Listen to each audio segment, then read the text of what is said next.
Good morning. It's good to be with you on this Monday. I hope you had a great Thanksgiving week and a great time with friends and family. I love Thanksgiving. It's often a forgotten holiday in the season because we get so focused on Christmas and things such as that. But being a preacher, Thanksgiving is always kind of my was always been, particularly with my mom, our favorite holiday because for me, it's not a work day. Christmas and Easter are work days for preachers. So, so I don't always get to take those. I don't get to take those off. And then even on Christmas Day, usually we would be traveling. So, Thanksgiving's always been a time in my life that I've just treasured, being able to be with family. And so, we were able to gather together, and it's always a good day. So, Thursday with Thanksgiving, but yesterday in worship was the first Sunday of Advent. So I want to deviate from our study of John. We'll get back to John tomorrow, but I want to talk a little bit about Advent. For those of you that are in more liturgical churches, United Methodist, any Wesleyan body, Episcopalian, Catholic, Lutheran, Presbyterian, you heard about Advent yesterday, and many of you now that may be part of a less liturgical tradition, Baptist, non-denominational, things like that. You may be familiar with Advent. Advent are the 4 Sundays that lead up to Christmas. Each Sunday has a different theme: hope, love, joy, peace. That's not the right order. I just I just kind of said them as they came to my head. And each Sunday we will light an Advent wreath, and we'll talk about a theme of that Sunday. But the ultimate theme of Advent is about preparation and waiting, because we now are preparing in 2 stages. One, we are preparing for to celebrate the birth of Christ on Christmas Day. We are getting our lives and our hearts ready to encounter the babe born in Bethlehem. So we are preparing and we're waiting for that. And we remember as we wait for that, the waiting and the preparation that the people of God did for that. And so we think about how so much of Scripture is full of waiting, but there were 400 years between the last prophet of the Old Testament and the birth of Jesus. They waited for centuries. There were thousands of years between God's promise to Abraham that through his offspring, the nations of the world will be blessed, and the birth of Jesus. So they waited. They waited for his birth. We now remember that waiting and that preparation. But in the same way they waited for his birth, we now wait for his return. Because the first coming ushered in uh, the new covenant. And the second coming, when it comes in God's due time, will usher in the new Jerusalem, the new heaven and the new earth. And so we wait, and people have not liked to wait anytime throughout human history. But I do think now, today, with our dopamine addictions and our phones and our instant gratification and the fact that we don't like to wait at all now, I think waiting is harder for us. And so it is easier for us now to want to give up on his return, to not think about it, to not focus on it. And I'm teaching Revelation in my Sunday school class now, and I often talk about how we've always been wrong. Anytime we try to guess the date of his return, we've been guessing for thousands of years and we always get it wrong. And so I don't want to get into the guessing game of when he will return and is this a sign or is that a sign. I'm not doing that, but I am reminding us that we are a people that long for his return. As the book of Revelation tells us, Maranatha, come quickly, Lord. For there will come a time when there will be no more sickness, pain, and death, when there'll be no more cancer or illness or abuse. There'll come a time when none of that is anymore. And so we wait. We wait. And we wait in our world, friends. We don't just wait for his return.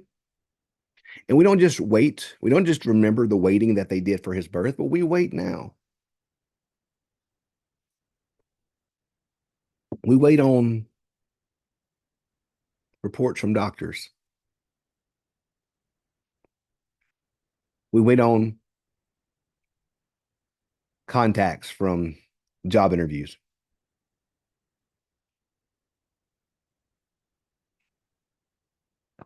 We wait on our parents or our children. And waiting can be frustrating, can it? I know I get frustrated. I hate to wait. Oh, I hate to wait so much, y'all. There's nothing I hate worse in life than waiting in a red light, for instance. Oh, when I lived in Hattiesburg, we lived in Petal years ago, I would go halfway around the world to avoid waiting on a train. I hate to wait. Because waiting reminds us that we're not in charge. That I don't get what I want just because I want it. And I don't get to demand how things go. That waiting, waiting requires that I trust. So the Jewish people waited for centuries for Christ, for the Messiah to come. We wait now for his return. We wait now for him to answer our prayers. Many of us may have prayers we're praying right now that we're waiting for him to answer, that we just wait. We wait and we wait and we wait. And waiting teaches us to trust. It teaches us to trust. Waiting teaches us the limits of our power. It teaches us how little we actually do control, how many things are beyond our power, how many things we don't know or don't understand. We wait. I want to read to you a passage from Isaiah this morning. Isaiah 9, 2 through 7. The people walking in darkness have seen a great light. Those living in the land of the deep darkness, a light has dawned. You have enlarged the nation and increased their joy. They rejoice before you as people rejoice at the harvest. Warriors rejoice when dividing the plunder. For as in the day of Midian's defeat, you have shattered the yoke that burdens them, the bar across their shoulders, the rod of their oppressors. Every warrior's boot used in battle and every garment rolled in blood will be destined for burning, fuel for the fire. For to us a child is born, and a son is given, and the government will be upon his shoulders, and he will be called Wonderful Counselor, Mighty God, Everlasting Father, Prince of Peace. The greatness of his government and peace, there will be no end. He will reign on David's throne and over his kingdom, establishing and upholding it with justice and righteousness from that time on and forever.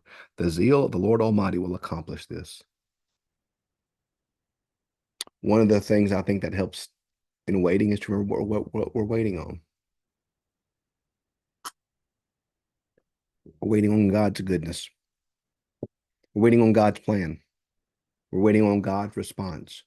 We're waiting on God's salvation. We're waiting on God's justice. We're waiting on God's restoration. We're waiting on the time when God will make all things right. We wait because we trust in the one who waits, who we're waiting on. We wait because we trust in God's heart, in God's love, in God's plan. We wait because we know that right now, in this in-between time, God is birthing something in us, in our world, and in what is to be. We wait because we trust in God. So do not see, friends, do not see this waiting as wasted. The waiting is not wasted. The waiting is not pointless. It was not pointless when the Israelites wandered for 40 years. It was not pointless when Noah was on the ark. It was not pointless when the Israelites waited for the birth of the Messiah. It is not pointless when we wait now, because his waiting now is mercy. His waiting now is his kindness and his mercy. We wait. We wait. And we trust. We wait. And we trust. So today, a child is born.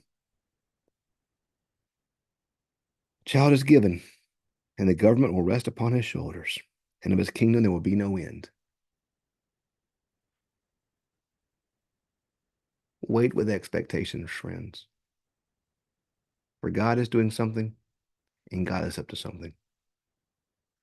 Where you're waiting today, pray, listen, sit in it. Allow God to teach you.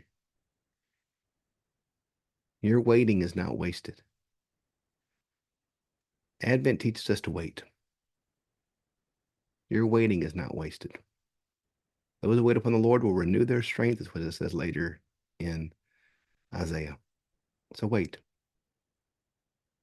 and see what God does. Tomorrow we'll pick back up with our time in John, but I just wanted to give you a little word about Advent and waiting today. Have a great day.